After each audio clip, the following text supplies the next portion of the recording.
Assalamualaikum warahmatullahi wabarakatuh. Nama saya Siti Maimunah dengan NIM 20083040993. Di sini saya ingin mereview kembali tentang rekaman dan penyusunan Al-Quran pada masa kekuasaan Abu Bakar.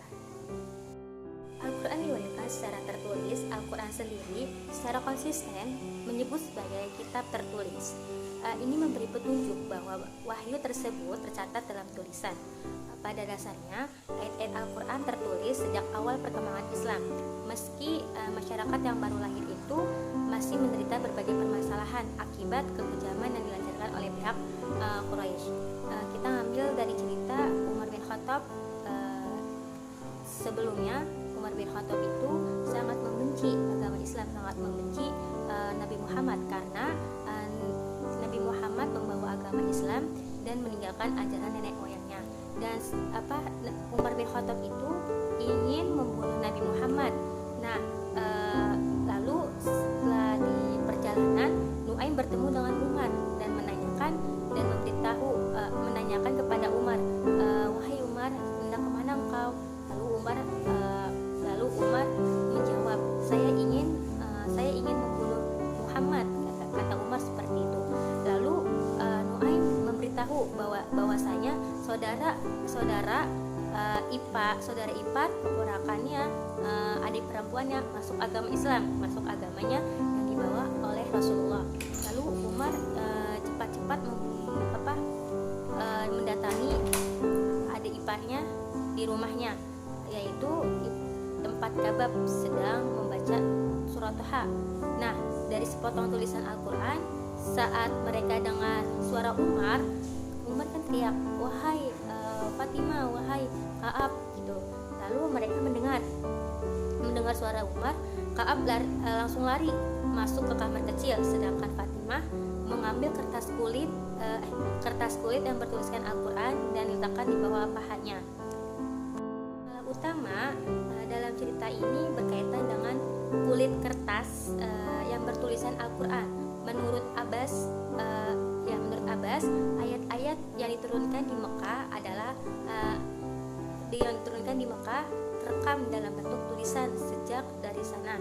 Nah, sebagai penulis resmi yang pertama kali menulis ayat-ayat Al-Quran yaitu Khalid bin Sa'id bin Al-As, di mana ia menjelaskan, saya adalah orang pertama yang menulis kalimat Bismillahirrahmanirrahim, dengan artinya dengan nama Allah yang Maha Pengasih lagi Maha Penyayang. Lalu saat wahyu turun, Nabi Muhammad secara rutin memanggil para penulis yang ditugaskan agar mencatat ayat-ayat Al-Quran, yaitu memanggil Zaid bin Thabit agar membawa tinta dan alat tulis dan kemudian kemudian Nabi Muhammad mendikteknya. Lalu Zaid bin Thabit menuliskan ayat-ayat Al-Quran tersebut. Lalu komplikasi Al-Quran semasa kekuasaan Abu Bakar. Abu Bakar memanggil Zaid setelah terjadinya peristiwa pertempuran Al-Yamamah yang menelan korban para sahabat sebagai syuhada. Kami melihat saat Umar bin Khattab bersamanya, Abu Bakar mulai berkata, Umar baru saja tiba menyampaikan pendapat ini kepada saya. Abu Bakar berkata seperti itu kepada Zaid. Dalam pertempuran Al-Yamamah telah menelan korban begitu besar dari penghafal Al-Quran, dan kami khawatir hal yang serupa akan terjadi dalam peperangan lain. Lalu sebagai akibat kemungkinan sebagai Al-Quran akan musnah, kata pendapatnya Umar bin Khattab bilang kepada Abu Bakar. Lalu Abu Bakar bilang kembali kepada Zaid, yang dimana Zaid itu penulis ayat-ayat Al-Quran semenjak Nabi Muhammad.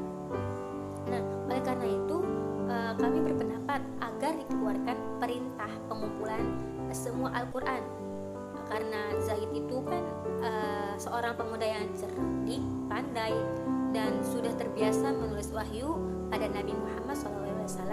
Dan kami tidak melihat satu kelemahan pada dirinya Zaid. Dan lalu Abu Bakar memerintahkan kepada Zaid, carilah semua Al-Quran agar dapat dirangkum seluruhnya. Setelah diberi keyakinan, Zaid dapat menerima tugasnya sebagai pengawas komisi, sedangkan Umar sebagai sahibul fikroh yang bertindak khusus untuk mengumpulkan seluruh ayat-ayat Al-Quran. Sekian dari saya, kurang lebihnya mohon maaf. Wassalamualaikum warahmatullahi wabarakatuh.